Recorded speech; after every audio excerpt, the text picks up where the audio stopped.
class that we were just doing, we were looking at the triumph of Parliament in the 1600s. And I think the text does a great job, and it's absolutely wonderful. Then we followed it up looking at the movie Cromwell, which gave them more of a visual representation of what was actually going on. But there's so many wonderful outsized personalities from that period of time, and students of that age really relate a lot more to people than they do to events.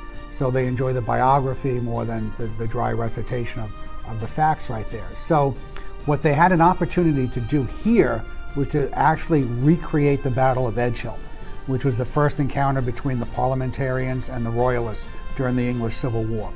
But the students knew a lot of the people who were there. Cromwell was there, and Prince Rupert, who had this little dog, and you see him in the movie, played by Timothy Dalton, and then Alec Guinness is King Charles, and there's a figure for King Charles. So the kid sitting at the table actually was taking the role of an historical figure who was at the Battle of Edgehill, who was part of the fighting between Parliament and the King. And they get very, very much into character like that. Start yelling actually imprecations at each other about their democratical tendencies or being royal as dogs to the king, and things like that. And that's one level. And the other level, it's actually a study of warfare during the 17th century, all right, in which we looked at the very different types of soldiers that were in the army, from the guys with the pikes and the guys with the muskets to people on horseback, and back and forth. And they learned how battles were fought and why they won and why they lost, so they could see by doing that. And they physically touch history. They see a battlefield in 3D, so it's not just a picture on a wall or a map or something like that, but like the hill actually means something.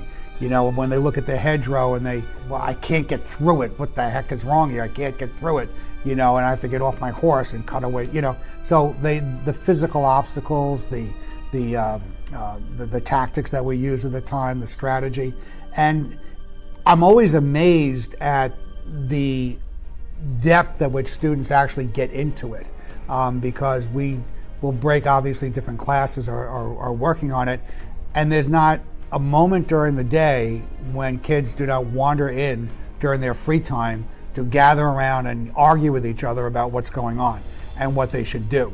And I even had one student came back and moved in and said, no, this is how you do it. And he sat down, he tried to take over, and he was from the other class, but he was trying to tell the other class too how to do the whole thing. So it's really great.